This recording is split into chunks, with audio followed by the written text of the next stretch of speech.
Au sommaire de l'actualité, la lutte contre la Covid-19 était au cœur d'une rencontre ce 26 janvier 2021 entre la première ministre Rose Osuka-Raponda et les gouverneurs de province, le point dans cette édition. Le terrain de l'école publique démolie dans le 5e arrondissement de Libreville a été déclaré le 22 janvier 2021 d'utilité publique.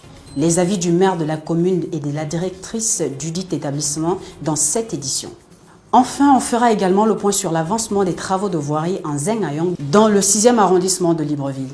Bonsoir et bienvenue à tous dans le 1945 de Média 241. La première ministre Rose Osuka-Raponda a rencontré ce jour les gouverneurs de province. Objectif, analyser le contexte de la pandémie dans le pays et inciter à plus d'actions dans la lutte contre la Covid-19. Le gouverneur du Haut-Ogooué nous donne plus de détails, Jacques Denis Tsanga.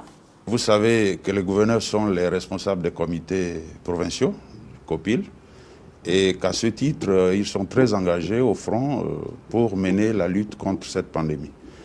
Et vu la situation, nous avons été interpellés et surtout appelés à plus d'actions, à plus d'actions sur le terrain et à une prise de conscience.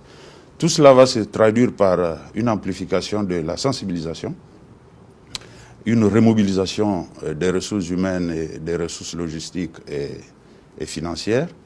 Mais surtout, l'évolution, c'est qu'on va devoir assumer le dépistage tous azimuts, afin que nous ayons, dans l'ensemble des provinces, un état réel de la statistique de la Covid-19. Une action de plus du gouvernement pour étendre le renforcement de la lutte contre l'épidémie sur l'ensemble du territoire national. L'affaire avait fait grand bruit. Le terrain sur lequel est bâtie une école publique depuis les années 75 et dont l'État a été exproprié récemment, a été déclaré d'utilité publique par décision du Conseil des ministres du 22 janvier 2021. Une nouvelle pour le maire Chadi Moukarim et la directrice de l'établissement. Leurs impressions dans cet élément.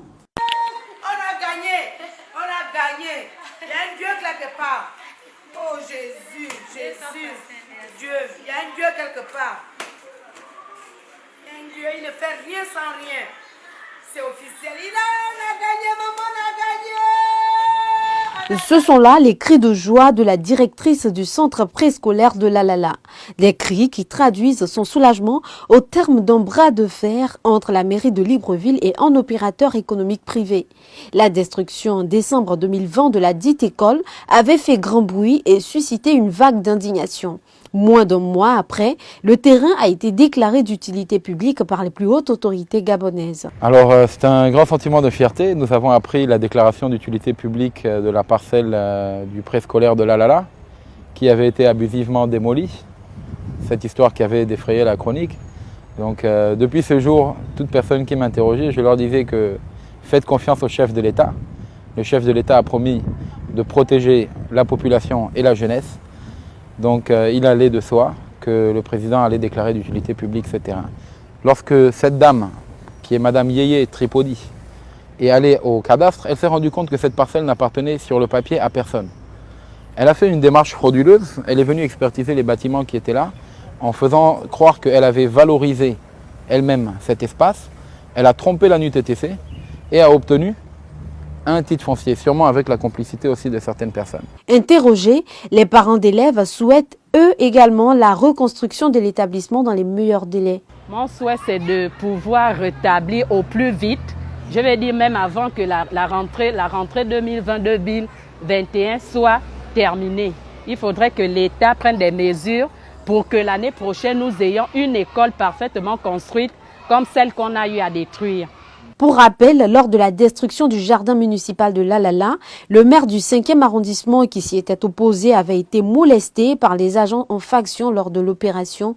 Une procédure judiciaire a été ouverte et ces hommes sont actuellement entendus par l'inspection de police. D'autre part, le maire Chadi Moukarim a déclaré que tout sera mis en œuvre afin de rebâtir une autre école pour ses enfants. De plus, à l'avenir, des mesures seront prises pour prévenir d'éventuels cas d'appropriation de parcelles appartenant à l'État. Au quartier Nzengayong, les voies les plus délabrées sont en réfection en ce moment. Des travaux qui ont démarré suite à la visite inopinée du chef de l'État le 4 novembre 2020. Le point sur les avancées dans cet élément. Nzengayong, quartier du 6e arrondissement de Libreville, la route est en pleine réfection. Sur cette voie à Ondoro, les manœuvres s'activent pour remettre à neuf la chaussée. Le top départ de ces travaux a été donné suite à une visite inopinée du chef de l'État le 4 novembre 2020 sur les lieux. Visite qui a permis de mettre en relief un quartier dont le décor offrait un assemblage de cratères, des voies obstruées. En somme, la route de ce quartier était impraticable. Une situation qui ne semblait guère déranger ni le ministère de tutelle ni les autorités locales.